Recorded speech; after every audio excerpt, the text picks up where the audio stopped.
जय हिंद। आज की इस वीडियो लेक्चर में हम लोग पढ़ेंगे बिहार बोर्ड 10वीं के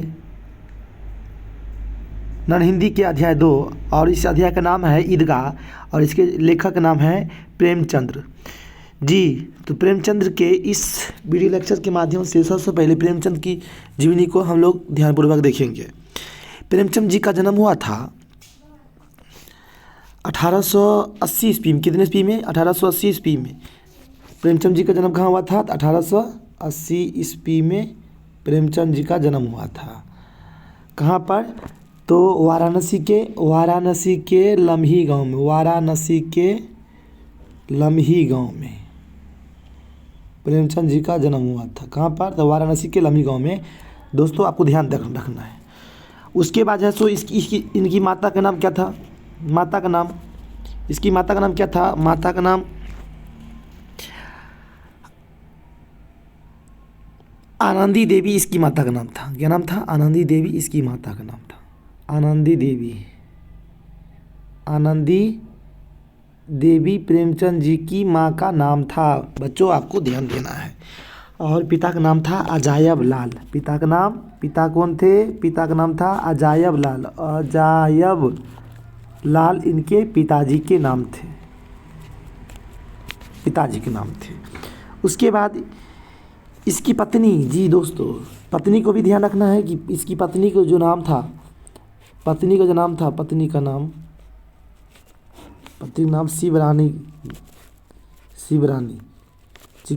चूँकि उस समय में ये विधवा से शादी किए थे और शिवरानी जो थी एक विधवा थी और इसे शादी किए थे और विधवा को फिर से पुनर्विवाह के योग इनके द्वारा बनाया गया था, जो इनके द्वारा भारतीय इतिहास में भारतीय साहित्य के भी क्षेत्र में बहुत ही बड़ी उपलब्धि थी। आपको ध्यान रखना है। इसकी विशेषता पर हम लोग चलेंगे। इसके द्वारा क्या क्या लिखा गया था, इसकी क्या विशेषताएं थी, ये इस पर ध्यान रखेंगे। विशेषता क्या थी? विशेषता पर ध्यान देंगे। विशेषता थी ये हिंदी जानते थे, उर्दू के जानकार थे। उसके बाद उपन्यासकार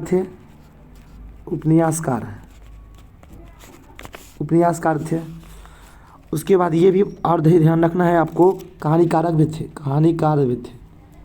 कहानीकार के रूप में भी ये जाने जाते थे तथा ये शुभचिंतक और विचारक दोनों थे।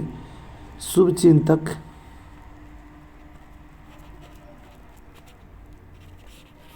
विचारक रूप में ये काम करते थे। इसकी सबसे बड़ी बात है, इसकी उपलब्धि क्या थी? रचनाएं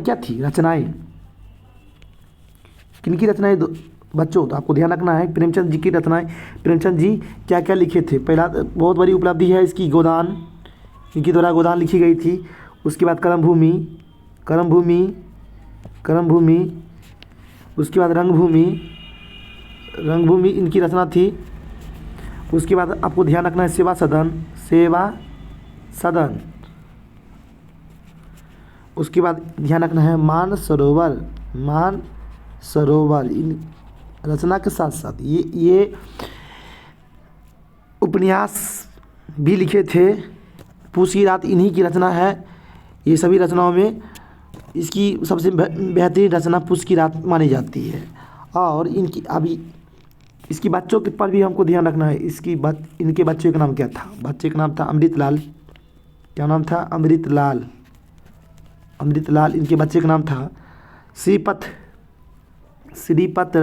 श्रीपत राय और इसकी बेटी का नाम था कमला देवी इसकी बेटी का नाम था। चलते हैं लेकर के अब ईदगाह जो इनकी रचना है उस पर चर्चा करेंगे। ईदगाह कहानी के लेखक नाम है जो हिंदी साहित्य के जाने माने रचनाकार के रूप में जाने जाते हैं, जिनका क्या नाम है? प्रेमचंद्र जी। इनका नाम है प्रेमचंद्र जी। ईदगाह कहानी के कहानीकार का नाम क्या है? प्रेमचंद। क्या नाम है? प्रेमचंद। ईदगाह कहानी किस प्रकार की कहानी है? तो आपको ध्यान रखना ईदगाह कहानी बच्चों के मनोविज्ञान पर आधारित कहानी ईदगाह कहानी है। रमज़ान का दिन कितने दिनों के बाद रमज़ान आते हैं, तो आप 29 या 30 दिन के बाद आपको ऑप्शन में ध्यान रखना है। हामिद कितना साल का लड़का था? 4-5 साल का हामिद लड़का था। उसके बाद हम लोग चलते हैं फिर नेक्स्ट ऑब्जेक्टिव की ओर चलते हैं। बूढ़ी दादी का नाम क्या था? बूढ़ी दादी के नाम क्या था? तो बूढ़ी दादी का नाम था अमीना, बूढ़ी दादी का नाम था। हामिद ने दादी से क्या कहा? हामिद ने दादी से कहा कि तू डरना नहीं अम्मा, मैं सबसे पहले आऊँगा, तुम बिल्कुल मत घबराना। मेले में समी ने क्या खरीदा? मेले में समी ने खंजरी खरीदा था।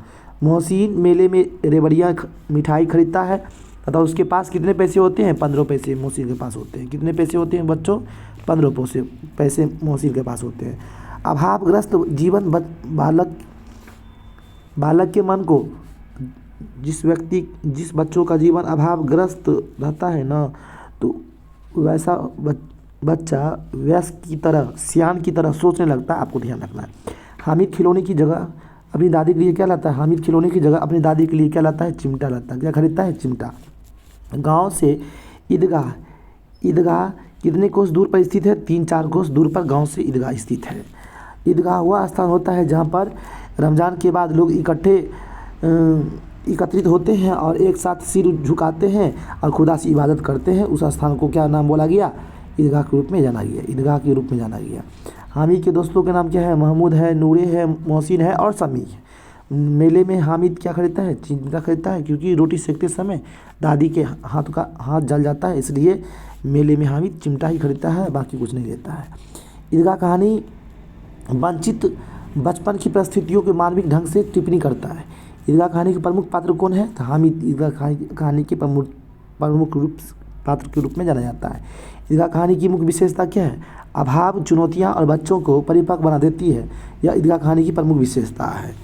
महमूद के पास कितने पैसे थे? महमूद के पास 12 पैसे थे। ये आपको ध्यान रखना है। महमूद को कितने पैसे थे? 12 पैसे थे। रमज़ान के महीनों में मुसलमान क्या रखते हैं? रोज़ा रखते हैं। ईद के दिन अमीना क्या थी? उदास थी। नूरे को वकील खिलौने से प्रेम था।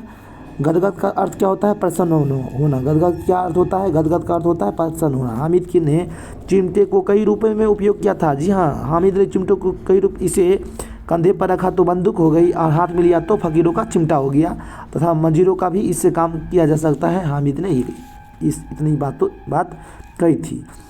फिर प्रिय का स्त्रीलिंग क्या होता है? प्रिय का स्त्रीलिंग होता है आपको प्रिया। पहाड़ कैसी शब्द है? जातिवाचक संज्ञा। हामिद की पिता किसके कारण मृत्यु हो गई थी? हेजे के कारण हामिद की पिता की मृत्यु हो जाती है। यहाँ तक आपको ध्यान रखना है। तो मिलते हैं नेक्स्ट वीडियो में कर्मवीर टॉपिक्स को लेकर के, जिसके लेखक नाम है अयोध्या सिंह उपाध्याय। तब तक लिए जय हिंद, जय भारत।